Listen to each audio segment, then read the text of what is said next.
Shalom Bapak Ibu yang dikasihi Tuhan Yesus, kiranya damai sejahtera Kristus beserta kita semua. Selamat mengikuti renungan firman Tuhan hari ini, Tuhan Yesus memberkati. Renungan kita hari ini berjudul Dijala untuk menjadi penjala. Bacaan kita terambil dari Injil Lukas pasal 5 ayat 8-10 yang berbunyi demikian. Ketika Simon Petrus melihat hal itu, ia pun tersungkur di depan Yesus dan berkata, "Tuhan, pergilah daripadaku, karena aku ini seorang berdosa." Sebab ia dan semua orang yang bersama-sama dengan dia takjub oleh karena banyaknya ikan yang mereka tangkap. Demikian juga Yakobus dan Yohanes anak-anak Zebedius yang menjadi teman Simon. Kata Yesus kepada Simon, "Jangan takut, mulai dari sekarang engkau akan menjala manusia."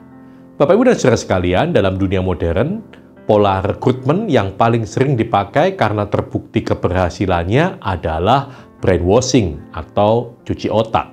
Apakah itu? Yaitu pola rekrutmen di mana seseorang akan dicekoki dengan ideologi tertentu. Biasanya orang tersebut kemudian akan menjadi fanatik, membabi buta dalam mempertahankan apa yang ia anggap benar. Namun, pola rekrutmen ini memiliki kelemahan mendasar, yaitu hanya menghasilkan robot-robot tanpa hati nurani. Ketika Yesus bermaksud menjadikan Petrus dan rekan-rekannya penjala manusia, Dia tidak menggunakan cara brainwashing ini. Tuhan Yesus memperkenalkan dirinya tidak secara frontal. Bahkan Yesus mengikuti pola nalar Petrus. Petrus merasa dirinya paling tahu bagaimana dan kapan mencari ikan. Ia tahu dari pengalaman sebagai seorang nelayan bahwa ikan-ikan tidak akan muncul pada siang hari. Apalagi mungkin sekali pada saat itu musim ikan sudah selesai, karena semalaman mencari ikan, tetapi hasilnya nihil. Nalar Petrus mengatakan permintaan Tuhan Yesus untuk menjala ikan di siang hari adalah tidak masuk akal. Tetapi hanya karena rasa sungkan, Petrus kemudian menebarkan jalannya. Akan tetapi justru saat itu juga ikan-ikan memenuhi jalannya. Nalar Petrus bekerja keras. Hal yang tidak masuk akal terjadi. Itu hanya bisa berarti satu hal, yaitu Yesus bukan guru biasa.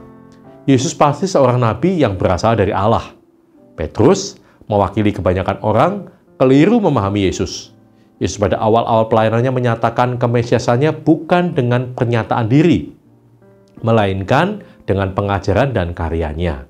Sebelum peristiwa dalam perikop ini, beberapa pelayanan Yesus sudah menyatakan bahwa ia lebih daripada manusia biasa, yaitu dengan cara mengusir roh jahat, dan orang sakit disembuhkan. Yesus juga bukan sekedar guru agung atau pembuat mukjizat yang populer. Yesus adalah Tuhan atas alam ini. Lalu, sikap sok tahu Petrus berubah menjadi rasa malu dan gentar ketika melihat Yesus berdaulat atas ikan di laut Genesaret. Berhadapan dengan Yesus dan mengalami kuasanya membuat Petrus menyadari keberadaan dirinya yang berdosa. Satu sikap yang Yesus inginkan ada dalam diri orang yang akan Dia panggil menjadi hambanya. Maka, kisah penangkapan ikan berlanjut menjadi kisah penangkapan Petrus oleh Yesus.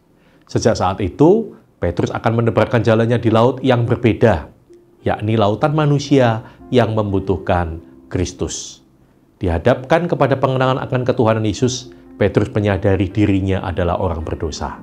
Namun, justru pengenalan diri itu merupakan langkah maju untuk dirinya dapat dipakai oleh Allah. Amin.